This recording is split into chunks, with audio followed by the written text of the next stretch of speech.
And now we're one. Now we're live. All right. How's your Friday going, people?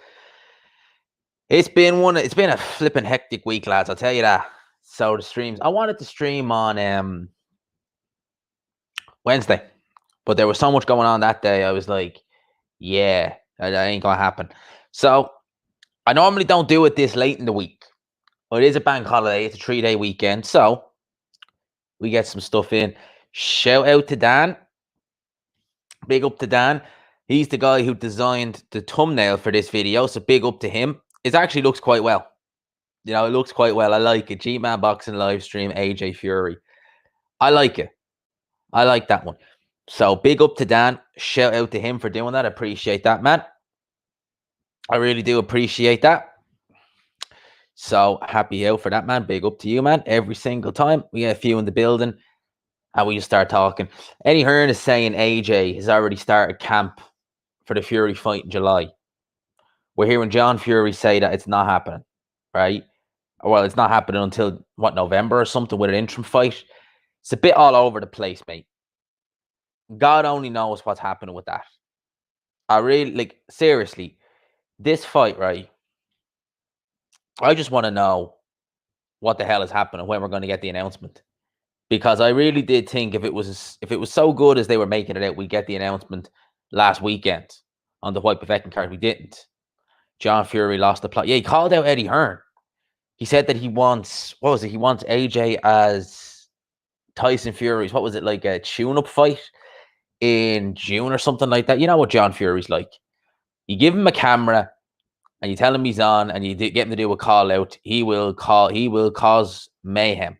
That's John Fury in a nutshell. He goes to George, evening G, can't stay long, appreciate your work. Man, in fact, you dropped in, smash the like button on the way in if you could. Does help me out.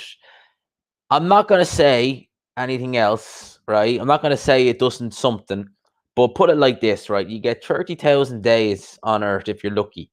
So it doesn't take a lot of time to smash the like button while you're there. I'm just saying, if you could, we appreciate it. Right? Dan, don't think it'll happen. Do you know what, right? I do. I genuinely do think the fight will happen. But god damn it, it's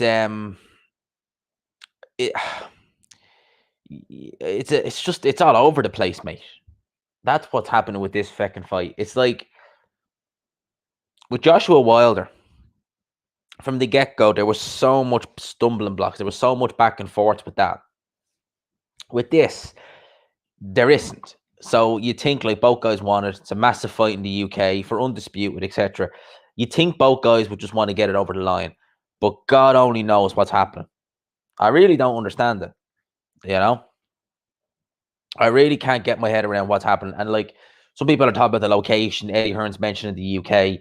I mean, like, if he's mentioned the UK and he's talked about getting so many people in Wembley, which is all well and good if they can, at the end of the day, are they going to pay the site fees? Like, are they, like, the site fees they'd get for Dubai, would 100,000 fans in Wembley beat what they're getting for that? Of course not. Because a lot of the tickets that are like the high tickets are so cheap. They're cheap for a reason. You need binoculars to watch the fight. It's just all over the place. Jay says Heron beats Frampton easily, maybe even by knockout. Well, I'm definitely picking Heron to win, but I don't know if it's going to be easy necessarily. I'd say, because both guys are on their way out. Both guys are definitely on their way out. So I reckon that Frampton will give as good as he gets, but I just think the size of Heron's going to be the big factor. That's what I'm thinking. Gyms open in Ireland in May, hopefully. Man, I'm missing the gym so much, mate. Honestly, like, you've no idea. I am missing those gyms so goddamn much. It's not even fucking funny. Like, I need to get back into the gym, mate. It's just, I miss it. Big up to Morty James. Big up to Luca. What's up, G-Man? You go on or boxing much? No idea, man. No idea what that is. So that's a no for that.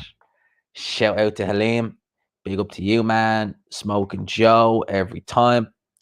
Forget Fury. Chat about AJ or chat about Canelo versus Saunders, mate. 8. Yeah. Man, I'm looking forward to that fight. I'm seriously looking forward to that fight. Telling you now, lads, that's a tougher fight for Canelo than people are giving him credit. I'm telling you now. When do you think we'll get an announcement on the venue? Well, we'll probably get an announcement on the venue same time as the fight. We'll probably get it at the same time as the fight, I would imagine. So, look, I reckon going to be Dubai or Saudi Arabia, one or the two. One or the two. It's not happening in the UK. Even if they could get fans in attendance, if people are paying so much more money than it would pay to put it on a Wembley, like for argument's sake, look, my whole look, I'm not great with like numbers and shit like that when it comes to attendance and how much revenue it would generate. But let's just say, for argument's sake, I don't know, revenue, say it gets like 15 mil. I'm just assuming, right, for 80, 90,000 in Wembley. But the site fees alone are paying 30 mil or something like that. Just rough estimates there. Then why would you have it anywhere else other than, if you want to make this much money, why would you not have it in like Middle East? Confused.com boxing. It is, man. Like 1 minute they're saying one dude, it's all over the shop. Byron says it might happen in 2022. Just hope none lose the title. Then it would be a shame. You see, that's why heavyweight boxing, more so than any other division, you want to get these fights made as soon as possible. I'll put it like this, right? Imagine the welterweight division was more, they were more willing to fight one another, like say Crawford Spence. You could match Crawford Spence against, say, like not the best of the best, but say you match them against, fringe world level or, world level, like your Danny Garcias, like your, I'm just picking names out of a hat here, Ugas, guys like that. You'd be pretty confident picking Spence and Crawford to win, and you wouldn't be shocked of an upset, but you can't see an upset happening. With the heavyweight division, you could pick someone who you think has no chance. They land one shot and it's done. Look at Takam versus Chisora. Takam was on the verge of stopping Chisora. Big right hand from Chisora goes in, the fight's over. That's just the way heavyweight boxing is. It's unpredictable. So if you put AJ Fury and say, right, you have interim fights in the meantime, there's a good chance one of them takes an interim fight, should be easy, gets clipped, loses, gets a cut or something like that, like Fury, and boom, we're just waiting. Now we're back in square one. It's happened so many times. That's heavyweight boxing for you. You see, that's why a lot of coaches love the heavyweights, because you don't have to teach them as much. And a lot of coaches love the heavyweights because with welterweights, they need to know this. But heavyweights, they just, like, you could have a heavyweight who was pretty basic, but just tall, know how to keep your jab at distance, know how to throw the right hand, know how to smother on the inside, and know how to move around the ring. That's it. If you're getting like welterweights, they need to know feints, pivots. It's so much more stuff. So that's why you have more room for upsets of heavyweight, basically, because you get a bit lackadaisical. It's like that in any division, but more so heavyweights. I mean, just think of it like this: you're a prospect on the way up. You get a bit lackadaisical, get a bit too cocky. Boom, right hand from a journeyman goes in, knocks your head clean off. That can happen at heavyweight. At the lighter weights, can still happen, but it's not as frequent, if you get me. So that's what I gotta say about that. Scott Fitzgerald back May the 1st. I hope he fights for the European title this year. Yeah, I seen that. I heard he was overweight, was what I was hearing. But no, he said he's back May the 1st. Look, I like Scott Fitzgerald, I do. But he's just a bit too out there. He's a good fighter, but he calls himself Madman, and he is a bit mad. Yeah, like that is a good fight, Smoking Joe. That's exactly it. Let's see if Eddie Hearn makes an announcement on May the 8th. It would be logical, to be honest with you, because all eyes will be on that card. It would be more logical than the Chisora Parker card, definitely. And it'd be with the zone. I reckon Frampton will win that one tomorrow, ain't it? Yeah, it's tomorrow on Channel 5 and IFL. I don't know, like, I'll be watching the IFL commentary because Barry Jones is on there normally. But I don't know. I just think that Frampton's a long-range boxer, and he's not good when he's been put, when he has to come forward, basically. He's not as effective. Look at what Leo Santa Cruz did. Now, Leo Santa Cruz is not an outside fighter. He's more a volume puncher. And he was able to just basically box Frampton in the rematch and win a decision. Herring is coming down from lightweight. He's bigger. I reckon he will win, but Herring hasn't looked great in his last few fights anyway. And I think win or lose, probably both guys are retiring, to be honest with you. I can't see Herring sticking around. And to be honest with you, with Frampton, this fight should be actually quite good because both guys are on their way out, and they're both. It's not like we've got one guy who is. Put it like this: if this was Shakur Stevens in there against either man, I'd be just like, ugh, because I know Shakur Stevens is just coming into his prime, or probably not even in his prime, but still so much fresher. Whereas both guys are kind of talking about retiring, stuff like that. You know what I mean? Evening to Lamb Chop. Big up, man. Big up, Lamb Chop. I think John Fury is getting impatient with Eddie Hearn, what's happening, but I do know some are unhappy. Yeah, look, John Fury is just fiery as hell. John Fury is just fiery as hell. John Fury. See, could you imagine Dylan White? Could you imagine Dylan White and Tyson Fury having a fight in the UK and John Fury's there at the press conference? What would happen between him and Dylan White? It'd be fucking hilarious. You wouldn't need Tyson Fury to big up that fight. Fucking Thing would do it. Has to be this year. Can't risk undisputed. Yeah, I can't. They won't risk undisputed. If they do put them in fights, they're putting them in with easy fight touches. They're not going to risk undisputed. Even the Limo. Big up the G-Man and bless the chat. Happy Friday, lads. I'm trying to get that G-Man's. I might be doing away with that saying. You know that, lads? I'm thinking of it now, to be honest with you. I think it's outdated. I think it's gone past its sell-by date. I think I might need to find something else. Maybe just hashtag G-Man or something like that. I don't know. I'm thinking that's past its sell-by date now. Hi, G-Man. What do you think is better chance? Which do you think has a better chance of beating current Joshua? 2015 Fury or 2020 Wilder version of Wilder? Of Fury.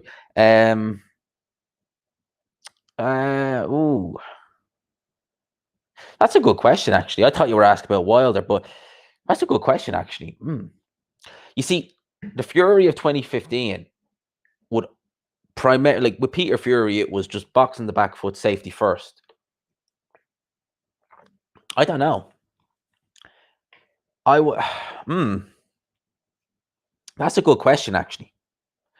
That's a question to chuck in the chat. What do you think? If someone actually asked you, if you had to ask, I'd say probably because it's more versatile now, I would go with this version of Fury.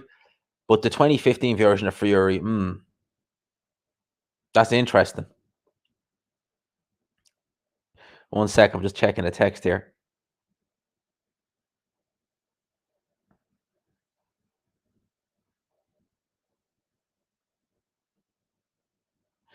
Yeah, just checking the text there. One of the lads was on to me. But yeah, it's an interesting one.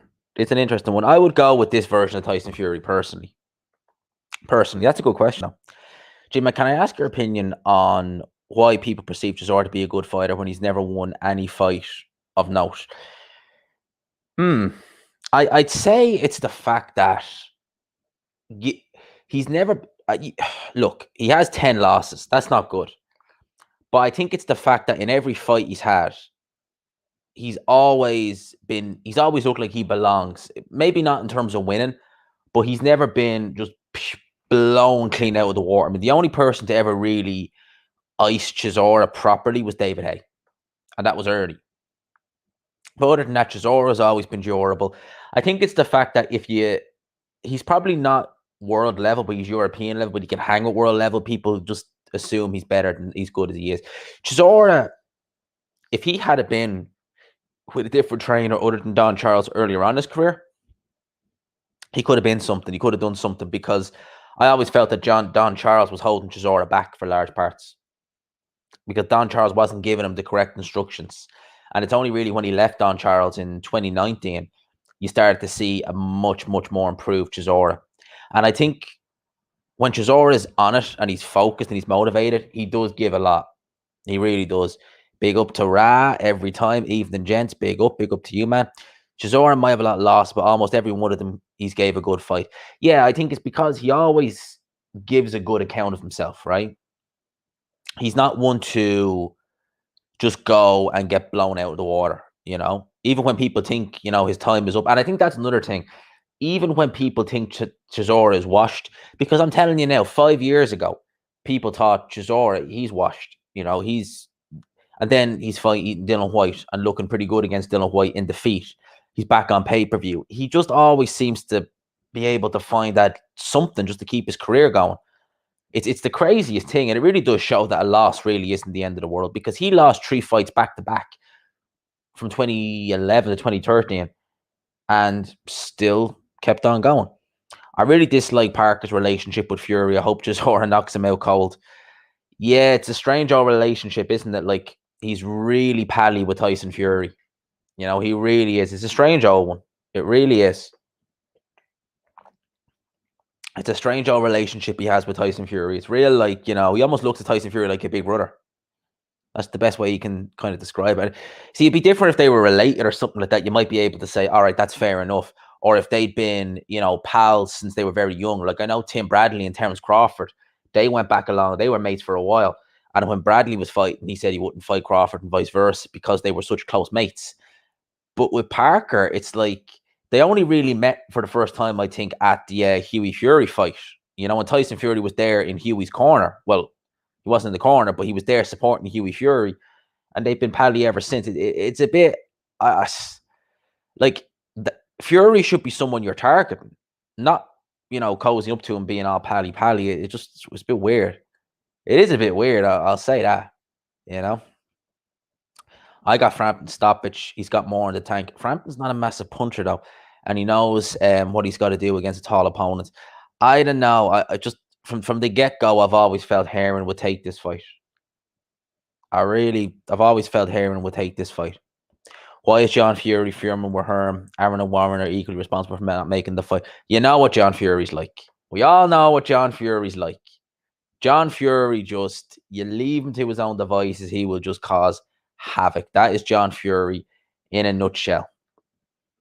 In a nutshell. That is literally just John Fury in a nutshell. Leave him to his own devices. He just wants to make call-outs. That's what I think. He's not going to call out people who are supporting Tyson. He's just going to call out anyone against him. You know what? Remember Bellew, the Bellew call out. He's like, stick to the light heavyweights or unknown cruiserweights, because you can't have my son. You know what he's like. Yeah, you know what he's like. Who else we got here? If I haven't big up Limo, we had actually a big you up. I think I forgot to. John Fury could gargle petrol. I tell you, it was. I think the best I ever saw was someone left a comment and said that John Fury went to a feminist rally and left with his shirt ironed and his lunch mate or something like that. That's the best quote. That's one of the funniest things someone said in the chat. That's one of the funniest things someone said in the chat. He went to a feminist rally and he ended up with his shirt ironed and his lunch mate. That was a good one. 2015 Fury, depends how much you trust the judges to do their job fairly. I suppose.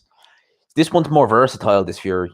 It makes you wonder if Fury had been motivated fully throughout his career and he hadn't had those issues, what would have happened? Where would we be? It's a weird one. It's an interesting question, lads and lassies. It's an interesting question. AJ would have sparked 2015 Fury just because of the mental fragilities. Yeah, they were definitely there. They were definitely there. Actually, that's 100. That's actually a good shout, actually, because that Fury was a lot more unstable mentally. That's actually a good shout. With the travel restrictions, it's looking more and more likely we'll have to wait for full crowds. Ned have it in Wembley Stadium in August. I'd be impressed if they had it in Wembley Stadium in August, mate, to be honest with you. Yo, big up to J-Dev. Number one sex question comment. That's J-Dev for you. Always with the good questions. And this is actually a normal question by his standards. Seriously, a normal question by his standards. Anyone remember Klitschko Chisora, Fury Chisora? Could see what level he was at, way below world level. Yeah, he was game though. I mean, against Klitschko, he was definitely game. Vitaly, that was his toughest fight since Lennox Lewis. So you knew he wasn't exactly world level, but Jesus, he was giving it. You know, big up to Dale. Gee, man, I really missed the gym. How about you? Mate, I really miss it. Like, you don't even know how much I miss the gym. Like, I really do. I just can't wait to get back. I really can't. It's just bollocks. Like a gym of all, I can't wait. I really can't wait. Seeing a few people earlier on in the chat. Oh, where are we? Yeah. Parker and Fury been on some mad sessions. Yeah, I'd say they drank the place dry. I'd say they drank Manchester dry after that fight. I really do. Big up to Rich. Raven was a cool chick. Yeah, big up to Raven Chapman actually for coming on. That was cool. That was a fun little interview. No, she's a nice girl, definitely.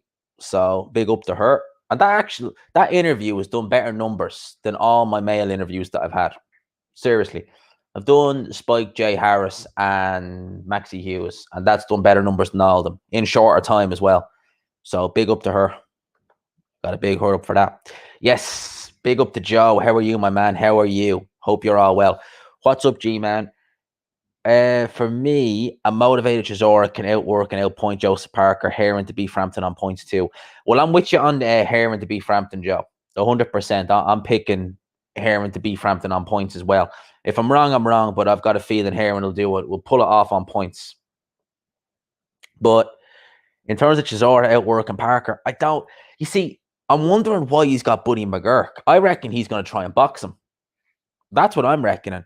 Because Buddy McGurk is just, when I heard that, I was just like, what? Buddy McGurk, like, he's a good trainer, don't get me wrong, but I was like, Buddy McGurk of all people? Like, really? Because he's really more a guy who teaches, defensive fight, jabbing, which is just, War Chisora is just not that. It's a bit weird. It's just, I don't know, it could work. If it works, it works. There is something more to Fury Parker. What if Parker's got Fury's number in sparring? Have they ever sparred though? Oh, they have actually. No, they have sparred. They did. They sparred 2019, I think it was. They have sparred. But they were pally before that. I wonder if they sparred prior to that. I always felt that Parker, although to be fair, this was implying Parker would let his hands go. But before we started realizing that Parker was a kind of guy who lacked a bit of fire, I used to always feel Parker would have given Fury some problems. Just with the hand speed. I think Parker would have been able to get over the jab of Fury and let them combinations go. But that was implying he'd let his hands go. So, I don't know about now, but a Parker that was firing on all cylinders, that was actually, going for it, I always felt he would have given Fury a bit of bother. Could the fight be in Asia? I doubt it, mate. Honestly doubt it. I honestly doubt it'd be in Asia. I could be wrong, but I doubt very much they do it. Like if they were doing it in China or somewhere like that, you'd imagine Macau be the only place that they could get away with doing it in. And I just can't see that happening. Like I just can't see it. G-Man, imagine John Fury was a promoter. Good luck. He would be winning purse bids left, right, and center. No one would want to go up against John Fury. Fuck that. If Frampton wins, do we get Santa Cruz 3? Leo must be getting must be greatly reduced after the KO. Yeah, that was a bad knockout. I reckon they would. They try and do it, but Frampton would probably have to fight Shakur Stevens. In fact, he definitely would. So I can't see them getting away from that mandatory, to be honest with you. They probably do it like that. They probably just give him Shakur Stevens. Do you know that? So that's what I reckon they do. I reckon they just give him Shakur Stevens next. Because if they want to try and put that title on the line, then I just can't see it. I just can't see it.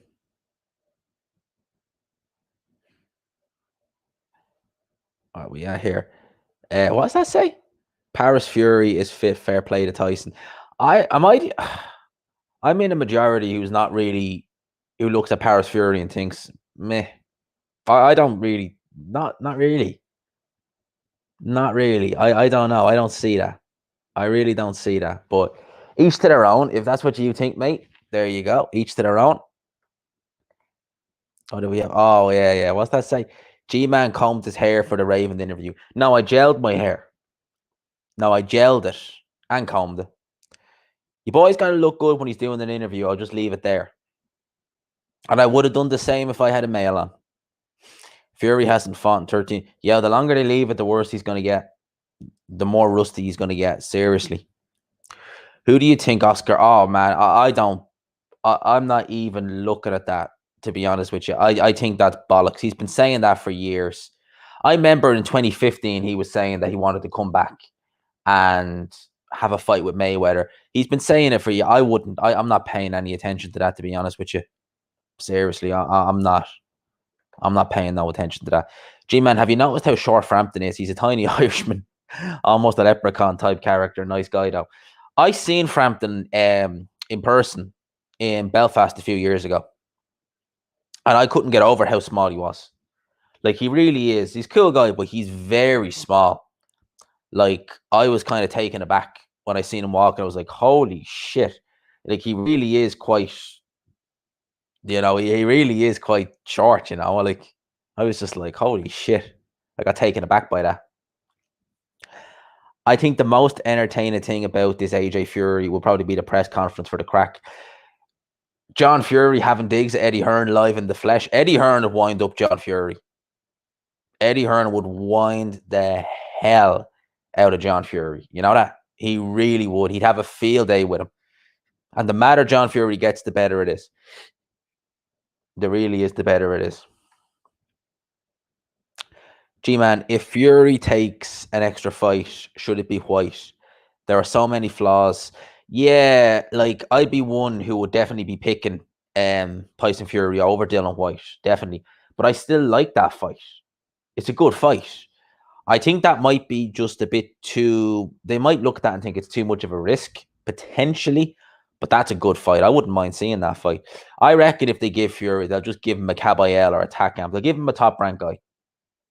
That's what they will do. They'll give him a top-ranked guy. It's about 8 years too late, but what do you think would happen? Who do you think would get Chin first between Brook and Khan? They both need each other now more than ever. I still think Kell Brook wins that fight, and I think Kell Brook would have won it if it happened before. I'd still watch the fight.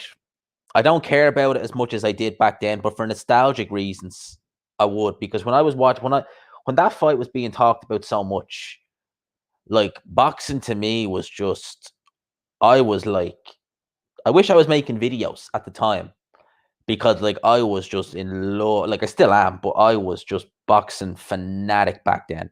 I still am a boxing fanatic, but back then, I mean, like, every single fight, like, I used to listen to YouTubers who I don't even remember because they only made like 10 or something videos, and I would just be engrossed listening to oh man, I was mad for boxing back then. Obviously, don't get me wrong, I still love it, but I'm a bit more selective now about, like, kind of things I look at and stuff like that. Chisora, yeah, it's real odd. I don't get it, mate. But you'd have thought, yeah, who'd have thought that? I suppose, like, in hindsight, like, if we look back, I'm sure if we were doing YouTube back into the early 2000s when Gaddy and McGurk joined, we'd look at that and say, what the hell? We'd look at that and be like, what the hell? That's a weird match. I suppose it's just, look, Chisora, if it ain't, what's the point? He's had 10 losses. May as well try it. What's that say? G-Man was... No, she wasn't actually. She thought it was only amazing. She thought my hair was only gorgeous in it. That's how she did. In that little Welsh accent. She thought it was only the cutest little thing she ever saw. There you go, mate. Do you think Jamel Charlo will vacate his 154-pound title move to win? Yeah, he definitely will. He definitely will. He is top dog at that division, 154. I wonder how 160 would treat him. 160 might be a different story altogether. 160 might be a bit different, but I'm trying to think of who some of the guys at 160 are. I reckon Derevchenko we struggle against. Seriously, I know Jamal beat, but I reckon Jamel, different style, he'd struggle a bit against Derevchenko. I think he'd struggle against Derevchenko. You see, Jamel's always been someone who, if you're a pressure fighter, he'll have a field day with you. He will absolutely light you up. But if you're boxing him like Tony Harrison and you're competent defensively, he's going to struggle a bit. You saw guys like, it was Mario Rosie and gave him an awful time when they fought a couple of years ago. Paris is a real one, and she's good looking enough. She's not too bad. She's not my type, though. She's all right. Like, she's not horrible, but she's definitely just not my type. G-Man, what's your favorite link spray? I'm guessing you're a Java man. Mate, I don't even use I all my aftershaves and sprays are Sure aftershaves.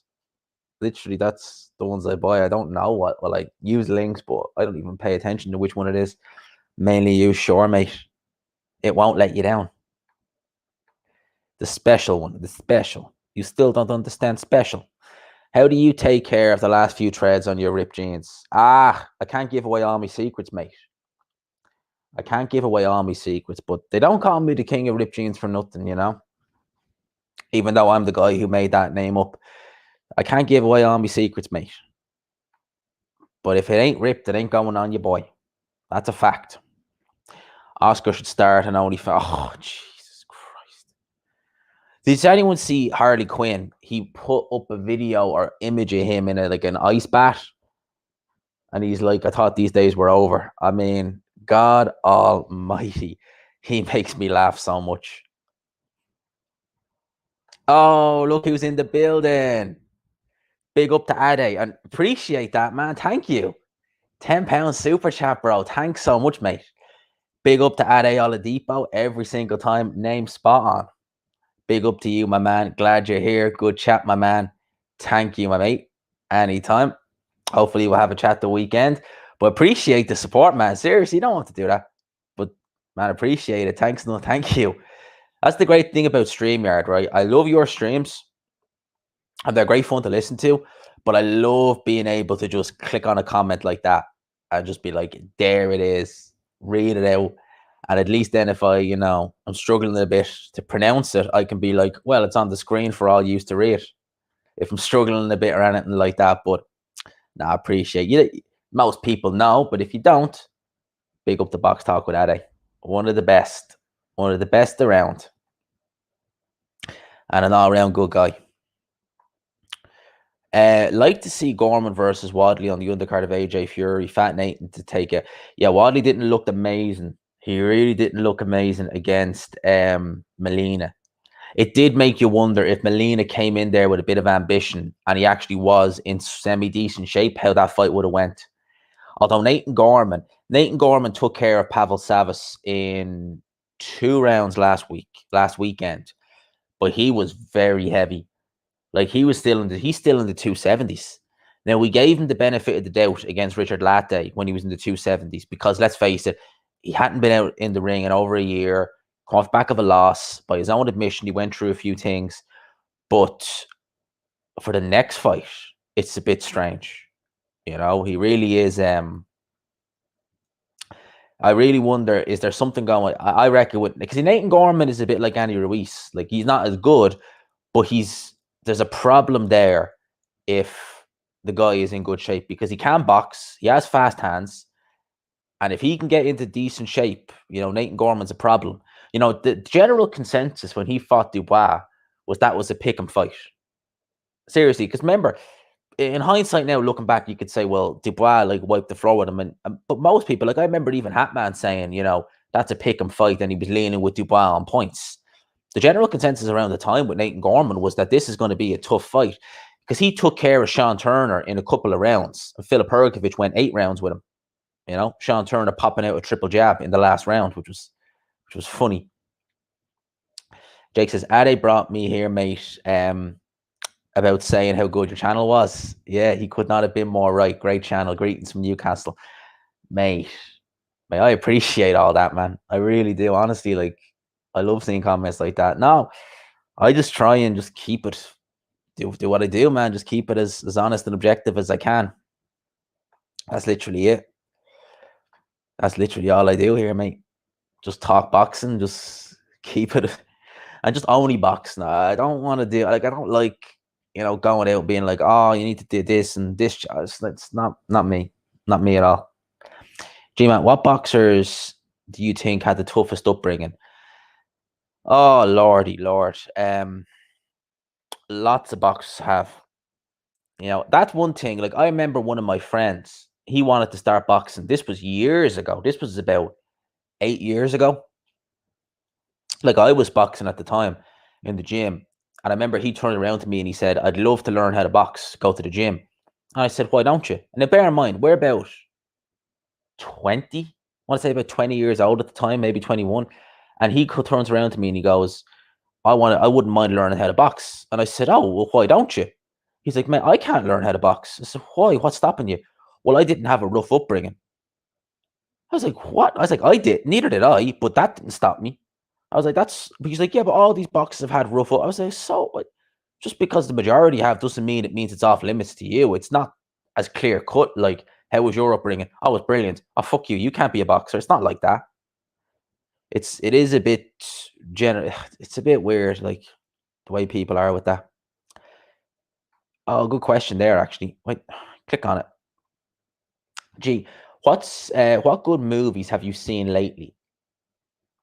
Honestly, mate, oh, jeez, there's loads of them. Honestly, like I only watched The Dark Knight there last Sunday. I love that movie. I absolutely love that movie. Right. So seen The Dark Knight. Have you ever watched? This is a boxing movie called The Harder They Fall. It's from 1950. That's a very good movie. The main character, I believe, he's based on Primo Carnera and how the mob were just fixing the fights. There's a scene on YouTube. If you type in The Harder They Fall, there's a scene on YouTube with Joe Walcott in it. It's a good movie. I recommend you go and watch it. What else? What else? There's loads, mate. I haven't seen many movies recently now because I don't watch a lot of TV these days. But yeah, there's a good few. What we got here? J-Deb says Dylan White is 32. His eldest child is about to turn 20. Holy shit! You do the maths. 13 when he had Dylan White is I seen some people say that they're going back and forth on Dylan White's age. Some were saying he's 34, some were saying he's 32. I was under the impression he was about 32. That's what I was under the impression of. Hit the like button, lads. If you could, lads, I would greatly appreciate it. You know, I'm not going to steal Mark's quote, but I would greatly appreciate it. I would greatly appreciate it if you could smash the like button. I'd really appreciate that, mate. Lads and lassies. We do get lassies in here. I couldn't believe how many female subscribers I actually have, just judging by the comments I got on the interview with Raven. Because they were all like coming to the comment section saying, oh, thanks for this. And I was like, holy, what? I was like, I didn't realize it was this many. What the hell? For those who don't know, Fury, our Frampton versus Heron is live on IFL. Wonder how Coogan swing that. Must be the MTK. This is Coogan Cassius, MTK Global. Is your deck causing you sleepless nights? Is your deck? I know he doesn't use it anymore, but I'm still going to do it. Is your deck causing you sleepless nights? I love that. As much as we didn't like it, it is funny.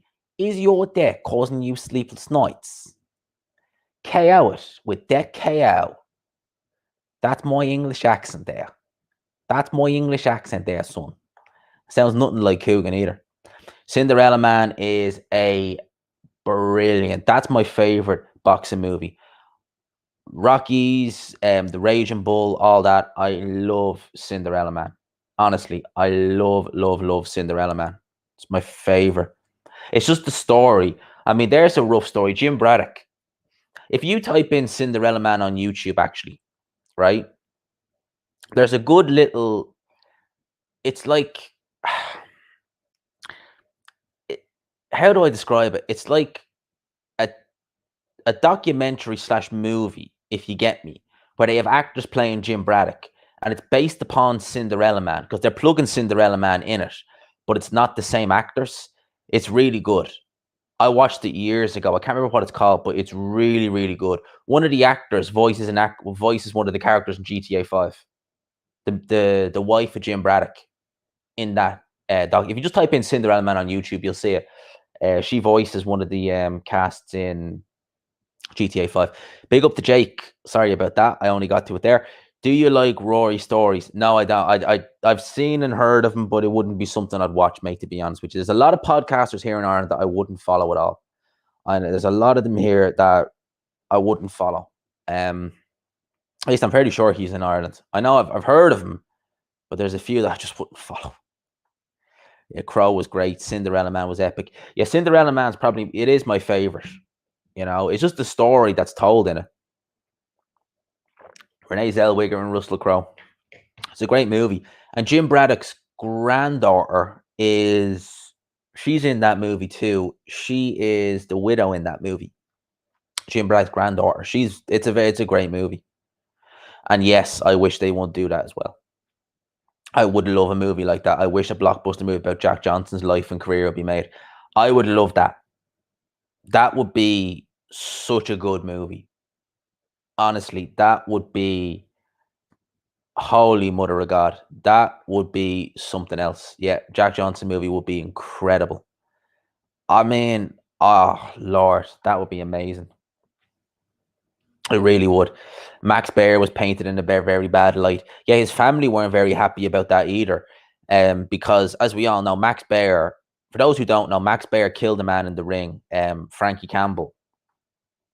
And he was always, the words they used was after he found out he died, he was inconsolable. But in the movie, they make it out as though Max Baer is happy he did it. And obviously he's not in real life. But they made Max Baer out to be a villain. Because obviously he was the guy Jim Braddock was going to fight for the heavyweight title, which he did. He beat him. But they had to try and make it out as though Baer was a bad guy. And his family weren't happy because I think his son was in the Beverly Hillbillies. And he gave an interview saying, look, this is terrible. Like, our dad was nothing like this. And Max Baer, by his own, people always said he was like a gentle giant. You know, he was just a jovial, joking kind of person. You know, and he was actually in a good few movies. You know, in the 30s, there's a movie called The Prize Fighter and the Lady. He was in that. They had a good few fighters. They had Jack Dempsey in that. And then he was in another few. Oh yeah, he was in The Harder They Fall as well. Actually, was Max Baer. Max Baer done a lot of acting, you know, after boxing. But yeah, they really did paint him in a bad light. But a Jack Johnson movie, I mean, Jesus Christ. Because if anyone's ever watched the Jack Johnson documentary that PBS did, from the get-go, his story is just, you're hooked. You're automatically hooked on it. No. So we know about the Frankie Campbell situation. That's tragic. But if you're talking about Ernie Scaff, they said that after they fought, he wasn't exactly right. And then he went in with Primo Carnera. And I think it was the 13th round. He was jabbed by Carnera. And that was what basically, he died basically. But some of them attribute it to the fight with Baer. But we don't know about that. I don't know about that. But yeah. But the way they did that, Baer in the Cinderella Man was completely off what he really was. Max Baer was a useful fighter. He was just constantly inconsistent. That's the best way I'd say he was. Yo, big up to D. Shout out, Speak Your Mind Sports Talk. What's up, bro? Man? I'm glad you're in the building. Big up to you. So we got Ad A and D in the building. Two great channels. Lads, if you haven't, go over to Speak Your Mind Sports Talk. Great channel. Hopefully we're getting the daily lives back. Because I miss them, man. I miss listening to them during the day. Hopefully we're getting them back soon. I think that the Zone have finally given up now. So you should be good to go. I'm missing them, man. I miss them. Miss listening to D in the afternoon. Jack Johnson has the greatest legacy in boxing. What Jack Johnson did in around that time was incredible. Like Booker T. Washington, who was the most influential at the time, would have been probably the most influential man of color at the time. They were like chalk and cheese. Booker T. Washington and Jack Johnson. Jack Johnson just wanted to do things his way and he didn't care. Whereas Booker T. Washington was kind of the opposite. And just what he did was I think Jack Johnson was fantastic. If you had Jack Johnson in, we'll say the 60s or something like that, it's incredible. But yeah, no, even to his fighting style. I mean, back then, if fighters just brawled, like you hear stories about like the thing, and it's amazing because see, I like really, really, really old fights just to read what happened. And you're hearing things like, I remember Jim Jeffries when he fought, what was the guy's name? Can't remember the guy's name, but it was a 20 rounder. Might have been Joe Chowinski. And they said that like a tooth, because they obviously had mouthpieces, got lodged in his lip. And they got a knife and just popped it out of his lip in the corner. And you're just thinking, like, if that even Imagine something like that happened today. That fight will be stopped instantly. He'd be rushed to hospital, and literally that'd be it. Whereas back in like the 1819 or the 1890s, the 1990s, get a knife out, pop it out, and go back out there and have your 20 rounds. It's just like, what the hell? How? So, the sport of boxing's come on leaps and bounds since then. Absolutely leaps and bounds. And like that again, that's one thing I love doing is when you read up on like old fights and this, that, and the other, you're just like, how did they like what the hell? And people always say boxing's dangerous, but when you read back to what it was like back then, you're just like, it's it's civilized compared to what it is now compared to what it was then. Holy mother of God. Um, it's incredible to read. That's why and I love looking at the old pictures because even though they're in black and white, it just doesn't do it justice. It's just crazy when you look back. You just think like these are out there, potentially 45 rounds, sweltering heat, virtually no groin guard, no anything. If you're getting dropped repeatedly, the referee will keep it going. It's just crazy, and they'd literally just send you back out. Like there was a documentary about, funny enough, John L. Sullivan when he was in the bare knuckle days. And they said that in between rounds against Jake Kilrain, and bear in mind, rounds in those fights, they ended when someone got dropped. So it could go 30 seconds or it could go 30 minutes around. But they would give you whiskey in between rounds, literally just to numb the pain. And then they send you back out. Joe Jeanette, was it Sam Langford he fought? And they traded 17 knockdowns and 40 something rounds. Imagine that. Imagine hearing that 17 knockdowns in a fight. Holy shit. If there's 2 knockdowns, the referee is like, right, I'm stopping this fight. And back then, 17 knockdowns. And even then, the referee didn't stop it. That was in Paris, I think, in 1909. And even back then, they didn't stop it. It was just like, whoever doesn't get up, that's it. It's crazy. Yeah, nothing beats the old school fights. Those weren't men, they were gladiators. They were built differently, mate. I mean, when we look at that now, when we look back now, like, and we see the sport where the ring doctor, the commit, like, if a fighter even has a small cut, the doctor's checking on it. Back then, mate, could you imagine like a fighter back then if they'd stopped the fight with a cut, they would get ridiculed. Man, oh yeah, Howard Foster. Could you imagine Howard Foster as a referee back then? That would be funny as hell. He would have been burned in those days. Oh, could you imagine Howard Foster refereeing back then? Lad, you're cut. Look at your eye. Your eye is gashed open. You've teeth missing. I'm stopping the fight. What the fuck are you stopping the fight for? That's what the whiskey's for. Stopping the fight. When the whiskey's empty, that's when we'll stop the fight. You don't have to stop it. What do you make of Willie Hutchinson's KO? What's next for him? Yeah, it was. I didn't see that coming, to be honest with you. It was a good knockout. Back to the drawing board, mate. I think maybe they rushed him a bit. He was light heavyweight for a while. Then he went back down to 168. He was with David Haye for a while. Remember, he was one of David Haye's first signings for Haymaker. So I think they just went a bit fast with him, bring him back down to earth and see what happens. But it was a damaging knockout, I'll tell you that. Box Talk with Addy. Love your channel, fam. Been subscribed for a while. We got 2 great channels in here. Boxing back in those days was madness. Only the winner got paid in the ring.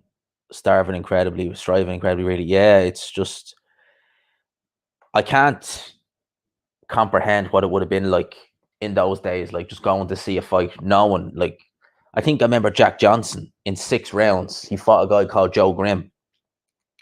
And Joe Grimm was meant to be he was one of the first journeymen in many ways. 20 knockdowns in 6 rounds. And he won that fight on points. 20 knockdowns. Imagine that. 20 knockdowns. That happened today, first round knockout. Back then, 0.6 rounds. That's no problem. What did Jack Johnson weigh? I know he was heavyweight. What did he come in at? So early on in his career, Jack Johnson, I don't have BoxRec open here, but I just know because I know a lot about Jack Johnson. Early on, he was in the 180s to the 190s. After the Jim Jeffries fight, he started weighing in the 210s because he wasn't really keeping himself in shape as much back then, or like after the Jim Jeffries fight. And by then, he would have been in his early 30s. Now, early 30s today for a heavyweight isn't seen as that bad. But back then, you would have been near the end. So when he fought Jeffries, I think he was 32 and he was about 2'8" or something like that. After that, thereafter, he was coming in the two teens and the two teens. And near the end, he was in the 220s and he definitely looked a lot fleshier. I would say a peak Jack Johnson will be weighing in the 190s. You know, I think he weighed in the 190s when he fought Tommy Burns in 1908. That's kind of peak Jack Johnson. And bear in mind, they were using 4-ounce gloves back then. Yeah, was it four? Yeah, 4-ounce gloves. I know he was using 4-ounce gloves when he fought Tommy Burns. So essentially, they were wearing MMA gloves by today's standards. So it's crazy. Sean Fowler, man, shout out to you. Would throw up between rounds from drinking. Yeah, that did happen. Apparently, I think they said in the 45th round against Jake Kilrain, he started throwing up. So it's just crazy. Absolutely crazy. Jack John Dempsey allegedly learned the fight game by challenging all comers in Western saloons. Yep. He said that when you've not eaten for 3 days, you'll know what it's like to keep going. It's mental. It's just crazy how the sport's evolved. Like, it's just crazy. Unlimited rounds. That's crazy.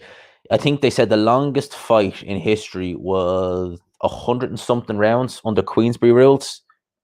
Imagine that, people. Imagine 100 and something rounds. And that was in 1897, I want to say.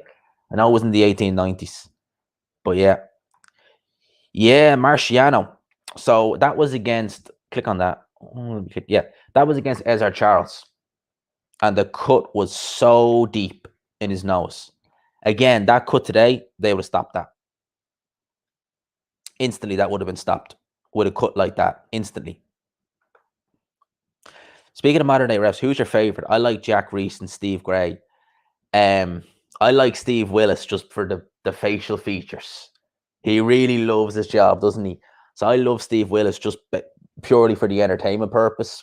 You know, the facial features, the expressions he pulls, they're always so fun. Who are good referees? Jack Reese is a very good referee. You see, Jack Reese, the Wilder fanboys don't like him because he didn't stop the Fury fight when Fury went down in the first fight. But that's one thing I do like about Jack Reese, not just because he didn't. A lot of referees, when a fighter goes down like that, they're very quick to wave it off. Like when you go back and watch Danny Jacobs versus Pirog, and Jacobs went down very heavily, he was it was almost like he got back up pretty quickly after that. Bear in mind, a lot of people forget that. He wasn't ironed out. It was just the way he was lying. The referee waved it off. But you can see he actually got back up pretty quick after that. One good old fight movie you should dig out is, what's that? Requiem for a Heavyweight. Anthony Quinn is superb as a tragic Mountain Revis. I've never heard of that. I'll have to have a look at that. I'll have to have a Google search of that. Definitely. G-Man, who's your favorite boxer of all time? I like Oscar De La Hoya. His resume doesn't truly reflect his resume, though. The guys he was fighting at the time, they were the best in his divisions. Like, he was going into his divisions and he was fighting the men in them divisions. So De La Hoya had a good resume, and De La Hoya was a great fighter. Like, he really truly was. I think it's the fact that he's done some questionable things in the aftermath since he's retired, which is why people give him a little bit of flack. But De La Hoya was great. If my favorite fighter of all time, probably Muhammad Ali, Roy Jones. Those two are my favorites. Jimmy, what did you think of Flair? I didn't watch that, mate. Honestly, I really wasn't really too bothered, to be honest with you. Chisora versus Pavecka will be a good fight the other weekend. To me, I think Chisora has a lot more left in the tank than Pavecka, to be fair. That was the worst I've ever seen Pavecka. Really, now, big up to Intangible every time. Big up to Intangible every time. In his prime, yeah, you would say between the years of, say, 1904 to 1910, they were really peak years for Jack Johnson. Pretty much after the Jeffries fight, it really did go downhill. You know, because by then, he 2 years out of the ring after he fought Jeffries, and he fought fireman Jim Flynn. And that was when he had the issues with what did he do? Oh, what law did he break? he broke a law. It was a silly law, but something to do with, what was it? The law he broke. He basically brought his missus across state lines and had sex with her for him, and they said it was immoral or something like that. But I can't remember the name of the law that he broke. And they were giving him a year, but he ended up leaving the country. What was the law? I can't remember. I honestly can't remember what the actual law was called. But yeah, that was after the Jim Flynn. It was 1913 that he was meant to go to jail. I can't remember what it was called though. What was the name of that law? That's annoying me now. What was the name of that law? I'm actually going to Google search that because that's actually annoying me now. That wasn't man's law. I'm pretty sure it wasn't that. I'm annoyed about that. What was the name of it? Because that's actually bugging me now. You know, that is really bugging me what it was that Jack Johnson did. Where are we? Right, here we go. Jack Johnson. And Jack Johnson, hell of a fighter, by the way. Hell of a fighter. Right, it's an aftermath. No. What was it called? It doesn't give it here. Does not give it here on Wikipedia. No, it doesn't state on Wikipedia what it was called. Oh wait, maybe it does here. Oh yeah, Mann Act. That was what it was called. Violating the Mann Act. I knew it was. I knew it wasn't man's law, but it was something like that. Yeah, the Mann Act. That's it. Me googling it, and there it was. He violated the Mann Act. So that was what they did because, as people said, they couldn't get him in the ring. They'd get him another way. And that was basically what they did. So he violated the Mann Act. Again, all this would be great in a movie. Could Cheeseman Metcalf challenge Chocolatito versus Estrada for Fight of the Year? It could, yeah, but I would still go with Estrada Chocolatito. That for me was just perfect. That was just perfect. That was just like the only thing that was bad about that fight was the 117-111 scorecard. If it wasn't for that, that would have been just brilliant. Because look, if you had Estrada winning, I'd no problem with that. If you Chocolatito winning like I did, again, no problem with that. It's the fact that you have a great fight and it's ruined by one bad scorecard. Not ruined, that's a stronger word, but it's marred a bit by one bad scorecard. Shout out to Mark Osborne. Big up to you, my man. I haven't done too much research on Jack Johnson, but I've heard a few historians say he avoided a lot of black heavyweights in his time and fought undersized fighters. Well, he definitely did. He fought Stanley Ketchel, who was middleweight champion at the time. Tommy Burns was about 5'7". In terms of the black heavyweights, he'd fought them prior. Like he'd fought Joe and lost to Joe Jeanette. He fought Sam Langford, Sam McVeigh. But when he won the title, I think by his own admission, it's not that he didn't want to fight them necessarily. I'm sure he would have because he'd beaten them prior. But I think it was more to do with the fact that people didn't want him as champion, and the last thing they wanted was probably to see him fight another black guy for the title. So I would imagine that might have had something to do with it. That he stated political reasons. I'd say it was though. I'd say a lot of that would have stemmed from that though. To be fair now, I would say a lot of it would have stemmed from it. But what they did was because they used to have a colored heavyweight title back then. So before Jack Johnson won his world title, his heavyweight title, there was Jim Jeffries, who was the heavyweight champion, and then there was the colored heavyweight championship. That was a real thing. And you'd, like I said, Joe Jeanette, you'd Sam McVeigh, Sam Langford, Jack Johnson fighting for that. On the back of that, how did you score Cheese Mecca? I wasn't scoring it, mate, to be honest with you. I would say it was even Stevens going into that 11th round. Sky made it out that Cheeseman was way ahead. He wasn't. Metcalf was having plenty of success in there. Definitely. Cheese and Metcalf was a real war. Yeah, no knockdowns. Both those guys have skill. Like the skill on display with Chocolatito Estrada was something else though. You see, it wasn't just a war. It was the skill that both guys were displaying. I think Chris Andre pointed it out best where he said that their defense was offense for both men in the Strata Chocolatito. I think that's spot on. AJ Fury predictions. As it stands, I've got Fury. As it stands. As it stands. Henry Armstrong or Floyd Mayweather. Floyd was a multi-weight belt holder. Henry Armstrong was a true multi-weight number one. Floyd is so disrespectful to legendary fighters when he says TBE. Henry Armstrong won world titles at a time where he was a featherweight, lightweight, welterweight. And that was literally it.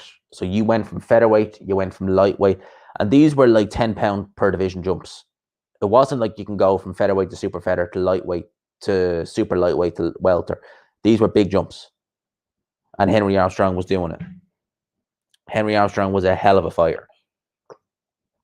You see, I've spoken to people who would be, they would be more on the casual end of things. And like that, they would be very disrespectful to old fighters because they turn around and be like, old fighters would never get on today because we know more about nutrition. We know more about this. We know more about, like, they'd be out of stamina. It's like these guys could go 15 rounds at a decent pace. There are fighters in like the welterweight division who would struggle to do 12 rounds at any kind of pace. And these guys could do 15 rounds and they'd be still swinging in the 15th round. I'm very old school in how I would, like, see, I don't train any fighters, but I'm very old school in how I think you should take a fighter through.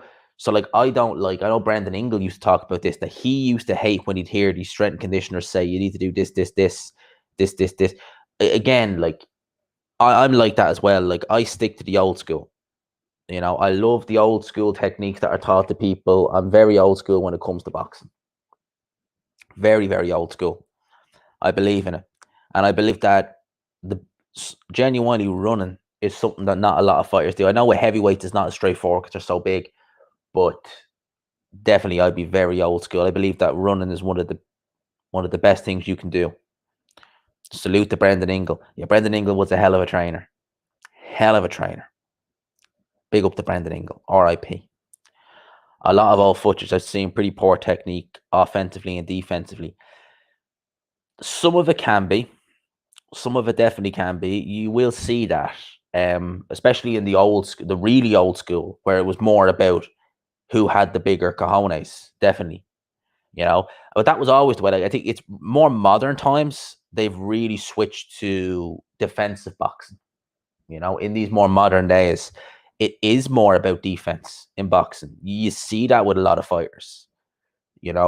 Fighters back in the day, like the 30s and 40s, the 50s. Like the 50s, people say Marciano was a fit to the 50s because he would just take a great deal of punishment. He would throw a lot of punches. He would take a lot of punches. That was how it was back then. Whereas today, Ted Cheeseman would be kind of a throwback fighter, and he would do that. But we look at that and think, you need to learn defense. You really need to learn defense. That's one of the reasons why a lot of fighters from that generation, put it like this, right? When you look at old fighters from like the 1910s and 20s, a lot of them didn't make it to 70 because they had very poor health after, and you got to say it's a reflection of what they were doing back then, the abuse they were taking and what they were doing in the ring. Men were more physically durable, 50 to 150, probably due to higher testosterone levels before water and food were contaminated. Could possibly be. I don't discount that for a second. Lads, lassies, I know it's only early. I've only been on for a little over an hour, but I'll tell you now, right? I'm calling it here. It's been how